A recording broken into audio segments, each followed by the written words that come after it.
महाराष्ट्रद्रोही है वो देशद्रोही भी होता है। उन्होंने सिर्फ ना हमारी पार्टी को तोड़ा है, ना परिवार को तोड़ने की कोशिश की है, लेकिन महाराष्ट्र की जो रीढ़ की हड्डी इंडस्ट्रियलाइजेशन उसे तोड़िए। ऐसे गंदे काम करने वाले इंसान का कभी भी हम सत्कार नहीं करेंगे, ये हमारा प्रिंसिपल है। शरद पवार जी ये ऑनर करते हैं एकनाथ शिंदे को दिल्ली में एक इवेंट में, तो क्या ये रिफ्लेक्ट करता है कि शरद पवार जी का जो स्टांस है शिवसेना दूसरे पक्ष की तरफ, एकनाथ शिंदे पक्ष की तरफ, वो सॉफ्ट हो रहा है?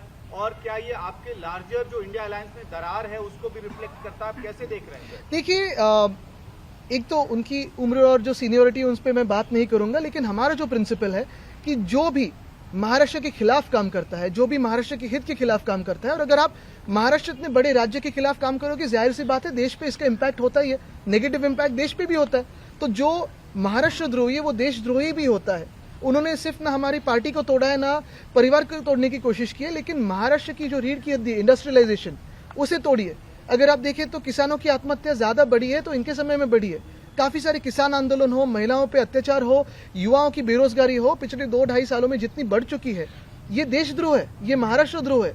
और ऐसे गंदे काम करने वाले इंसान का कभी भी हम सत्कार नहीं करेंगे, ये हमारा प्रिंसिपल है। उनके प्रिंसिपल्स के बारे में मैं कुछ नहीं कहूंगा, क्योंकि मैं बहुत जूनियर हूं उनके करियर के हिसाब से भी और उम्र के हिसाब से। एक तो उनकी उम्र और जो सीनियरिटी उस पर मैं बात नहीं करूंगा, लेकिन हमारा जो प्रिंसिपल है कि जो भी महाराष्ट्र के खिलाफ काम करता है, जो भी महाराष्ट्र के हित के खिलाफ काम करता है, और अगर आप महाराष्ट्र इतने बड़े राज्य के खिलाफ काम करोगे, जाहिर सी बात है देश पे इसका इम्पैक्ट होता ही है, नेगेटिव इम्पैक्ट देश पे भी होता है।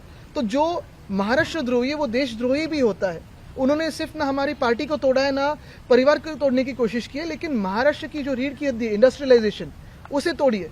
अगर आप देखें तो किसानों की आत्महत्या ज्यादा बढ़ी है तो इनके समय में बढ़ी है। काफी सारे किसान आंदोलन हो, महिलाओं पे अत्याचार हो, युवाओं की बेरोजगारी हो, पिछले 2-2.5 सालों में जितनी बढ़ चुकी है, ये देशद्रोह है, ये महाराष्ट्रद्रोह है।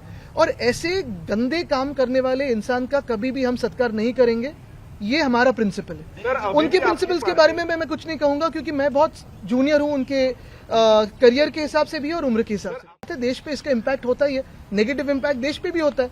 तो जो महाराष्ट्रद्रोही है वो देशद्रोही भी होता है। उन्होंने सिर्फ ना हमारी पार्टी को तोड़ा है, ना परिवार को तोड़ने की कोशिश की है, लेकिन महाराष्ट्र की जो रीढ़ की हड्डी इंडस्ट्रियलाइजेशन उसे तोड़िए। अगर आप देखें तो किसानों की आत्महत्या ज्यादा बढ़ी है तो इनके समय में बढ़ी है।